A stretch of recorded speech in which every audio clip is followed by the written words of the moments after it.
What is ASMR? We thought it would be a good idea to put out a video talking a little bit about what is ASMR. A lot of what we talk about in this video is going to be sourcing from the Wikipedia article and anecdotal evidence and discussions that we have had personally and with others that we've discussed ASMR with. Well, most of you listening probably are aware of what ASMR is. There may be some of you who don't know all of the details. But ASMR stands for Autonomous Sensory Meridian Response, which refers to a tingling sensation that begins on the scalp and moves down the back of the neck, or can move down the back of the neck and into the upper spine and shoulders. Sometimes it gets lumped in with frisson, which is a aesthetic tingling or auditory musical tingling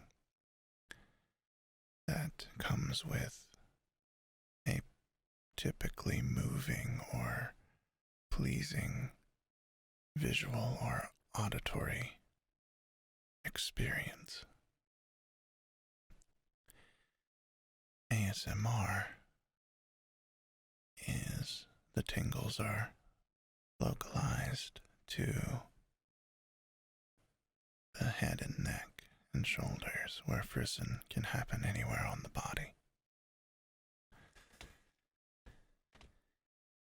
ASMR is typically considered a relaxing experience,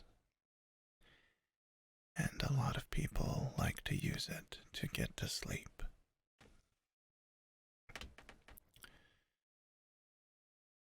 The tingling sensation originally, or would sometimes be referred to as braingasms or brain orgasms, which has fallen out of favor. The term was coined in 2010 by Jennifer Allen, and the community accepted it as its new term for the sensation. Personally, I have experienced ASMR my entire life, though I was not aware of the term ASMR until 2014. When I was young, I would experience it when somebody was reading me a story, or when I would be watching a particular television program. Two of my favorites were Mr. Rogers' Neighborhood and Bob Ross's The Joy of Painting. I have been able to recreate the ASMR sensation when I would remember particular instances where I had ASMR. But I had to be careful not to try and recreate it too much, because it would give me immunity to the sensation if I did it too often. Once I discovered the community online and on YouTube, I have taken to watching those videos to get the experience, but again, I have to be careful and not watch too much, or I will build up an immunity to it. And for those of you who are not aware, those of us who make ASMR content are typically known as ASM artists. There actually is a long list of triggers, what we call triggers in the community, for the sensation. The most common tend to be quiet voice, soft-spoken or whispering, deliberate hand movements. This can be somebody doing a particular job, like making a woodblock print, or it could be more exaggerated, like when somebody is folding a towel and uses more deliberate and flowy motion than one typically would do when completing such a task. Tapping and crinkling are also fairly common, along with mouth sounds. Sometimes people will put candy in their mouth while creating a video or chew gum. And then there's the other trigger of people eating, or I believe commonly known as mukbang videos. One particular trigger that works for me is a little bit more ethereal and harder to pinpoint, and that is a genuine sense of caring. The sensation tends to be more intense when I feel that the person I am talking to, or the ASMR, or the ASM artist I am watching, does a good job of seeming like they actually care about the viewer. Whether this is genuine or acting, I cannot say. Other triggers are over-explanation. Sometimes, for some people, myself included, explaining a topic or a concept, even a simple one, in very detailed ways can create the sensation. And then also there is one that I have seen that I personally do not experience, and that is a rudeness. Some people apparently are triggered by soft-spoken rudeness due to the intimate nature that ASMR lends itself to, and the admittedly abnormal content that is created by the community, and I don't mean that in a negative way. I'm just referring to a lot of the content would not be considered mainstream.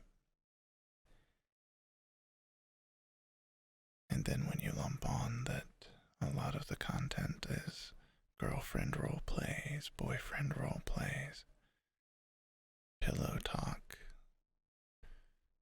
intimate experiences, and skimpy clothing on young, attractive ASM artists. Unfortunately, this also breeds a lot of misinformation about ASMR. And one thing about ASMR is that it is not universal. Not everyone experiences it, which automatically creates an other. You have the people who experience it, and you have the people who do not. And the people who do not see these things and make assumptions.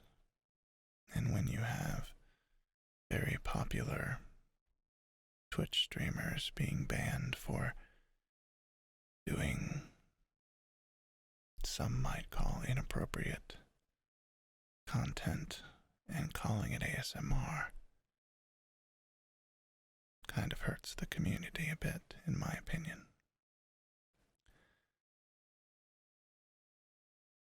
That being said, I do not blame those Twitch streamers for trying to make their living the way they can. But it is sad that they are using ASMR as a tool that I think is unfortunate for us in the community. But again, I do not vilify them or even those who watch them. Basically, the way I look at it, as long as what they are doing is not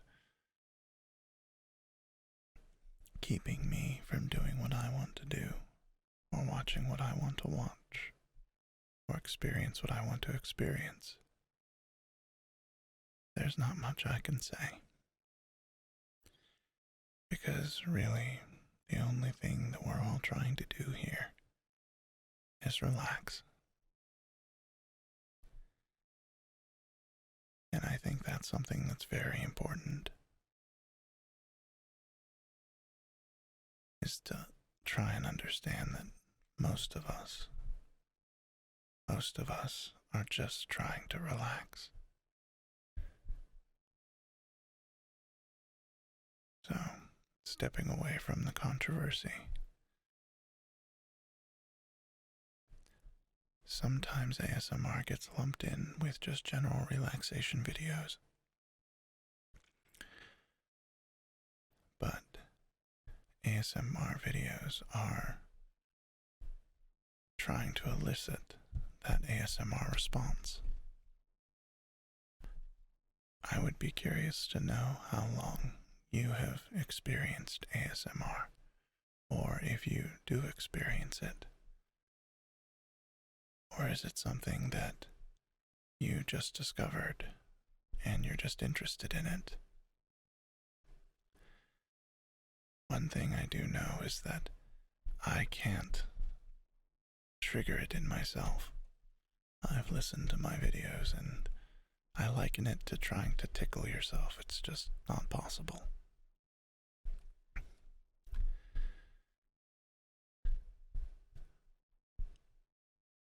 Well, that about covers the topic for today.